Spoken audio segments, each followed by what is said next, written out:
Welcome in Dark Core. Have you heard of Pass in Nevada? Probably not, but you should. There's something so valuable here that the U.S. government invested around $2.26 billion to get it. No, it's not oil. That's a bit old-fashioned. Huh? It's lithium, the lifeblood of electric vehicles, smartphones, and renewable energy storage. White gold, so to speak. And successfully mining it out from that pass could maybe reshuffle the global balance of power.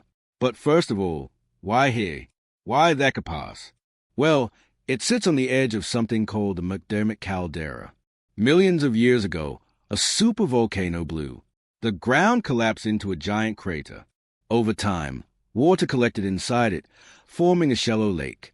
Volcanic ash and rock from the surrounding cliffs slowly eroded into the lake bed, carrying with them all kinds of minerals, including lithium. As the lake dried up, those minerals stayed behind, building up thick layers of lithium-rich clay. And for decades, it just sat there untouched. But now, with interest in electric vehicles being at an all-time high, this area in Nevada has suddenly become one of the most important pieces on the energy chessboard. Lithium ions are tiny, fast, really good at carrying electric charge inside a battery. Think of it like a game of ping pong happening in there. When you charge your phone or laptop, lithium ions zip from one side of the battery to the other. When you use your device, they bounce back the other way, creating the power that keeps your screen glowing. But the best part is that this process can go on for a very long time, sometimes 15 years or even longer. That's why lithium is perfect for things we charge over and over, like smartphones, laptops, electric cars, and even huge power grids. Other metals, they're often heavier, slower, or wear out faster. Lithium's lightweight, fast-moving nature and incredible efficiency make it the go-to choice for our modern, always world. Right now, the world can't get enough lithium. Thanks to the electric vehicle boom and the global push for clean energy, demand is skyrocketing. In just the last year, global lithium use jumped by nearly 25%, and the curve is only going up. By 2030, demand could quadruple, and it's only going up from there. Electric vehicles are driving most of this. Around 85% of all lithium produced ends up in batteries, mostly for EVs. And with gas cars on the way out, every automaker is scrambling to lock in their lithium supply. But it's not just cars. We also need lithium for smartphones, laptops, smartwatches, tablets, power tools, drones, and backup power storage for homes and cities. No more stretching long cables over your yard as you mow your lawn. And let's not forget battery farms being built next to solar and wind farms. All of them rely on lithium to store excess energy when the sun isn't shining or the wind isn't blowing. So, the problem is we're going to need a lot more lithium than we're currently producing. But that's not the only issue. Even if a country has lithium in the ground, that doesn't mean it controls the battery supply chain. Mining is just the first step.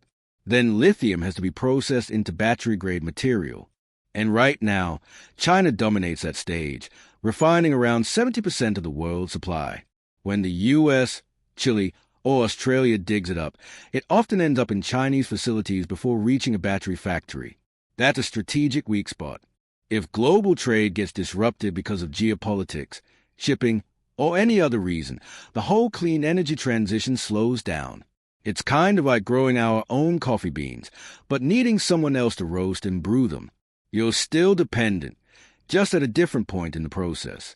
That's why the U.S. isn't just after more lithium. It wants the entire process from mining to battery production to happen right here at home. And that pass could be a big piece of that puzzle. With a $2.6 billion loan from the federal government, this isn't just a mining site. It's a test run for bringing important energy operations back to the U.S.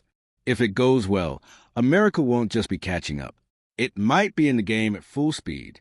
So, what makes Pass different from other lithium sources? One word, clay. Most lithium comes from hard rock mines in Australia or salty brine fields in South America. Those methods are well established. But here, lithium is locked in clay stone, a mix of ancient volcanic ash compressed over millions of years. That kind of deposit is rare and much harder to process. Getting lithium out of clay usually means cooking it at super high temperatures or soaking it in acid baths, which is not exactly cheap or eco-friendly.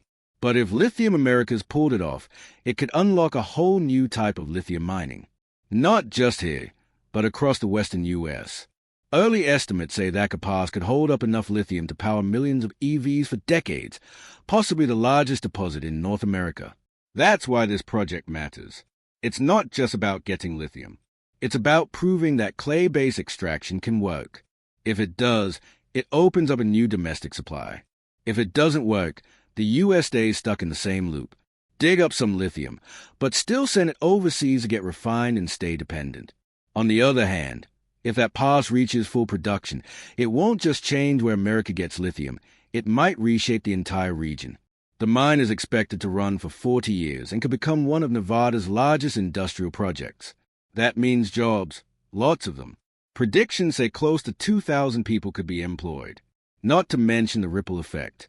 Housing, schools, roads, hospitals, and support services. Economists call this the multiplier effect.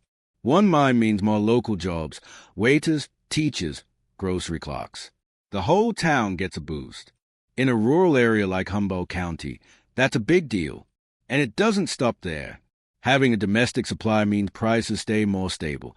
Sourcing is more secure, and we can increase EV and battery production all over the country.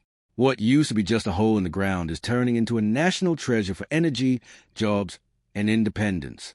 Still think this is just me overhyping it? Let's talk money. The U.S. Department of Energy just rolled out one of its biggest clean energy loans ever, $2.26 billion, to get Thacker Pass going.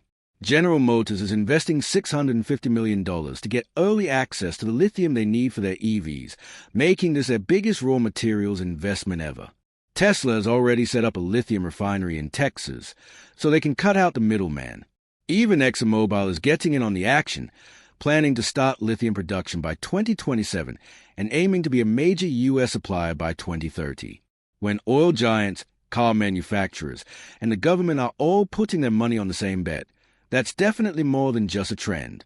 That's a real change. So, what happens if this lithium boom hits a wall? It's possible. Lithium is a limited resource, but the future doesn't rely on fresh mining. Battery recycling is getting better fast. Some analyses even project that future recycling could recover up to 90% of lithium, and new tech is making it cheaper and cleaner to do so. In theory, someday your dead phone battery might power someone's new car. And there's new battery tech on the horizon. Solid-state sodium-ion and thermal batteries are all in development. They are not ready to take over just yet, but they're coming. So, no, we're not facing a lithium apocalypse, but we are in a race to mine smarter, recycle better, and stay ahead of future shortages. For now, lithium still runs the show. Somewhere out there in the Nevada desert, there's a dusty construction site that might just shape the future, not just of batteries, but of global energy, manufacturing, and independence. Thacker Pass isn't just about digging for metal. It's about shaking up the supply chain, giving the economy a boost, and stepping into the clean tech game. If everything goes smoothly, this chunk of land could power millions of cars and help energize the country, too. We just have to wait and see. That's it for today. So, hey, if you pacified your curiosity, then give the video a like and share it with your friends. Or if you want more, just click on these videos and stay on the Dark Core. Thanks for watching Dark Core.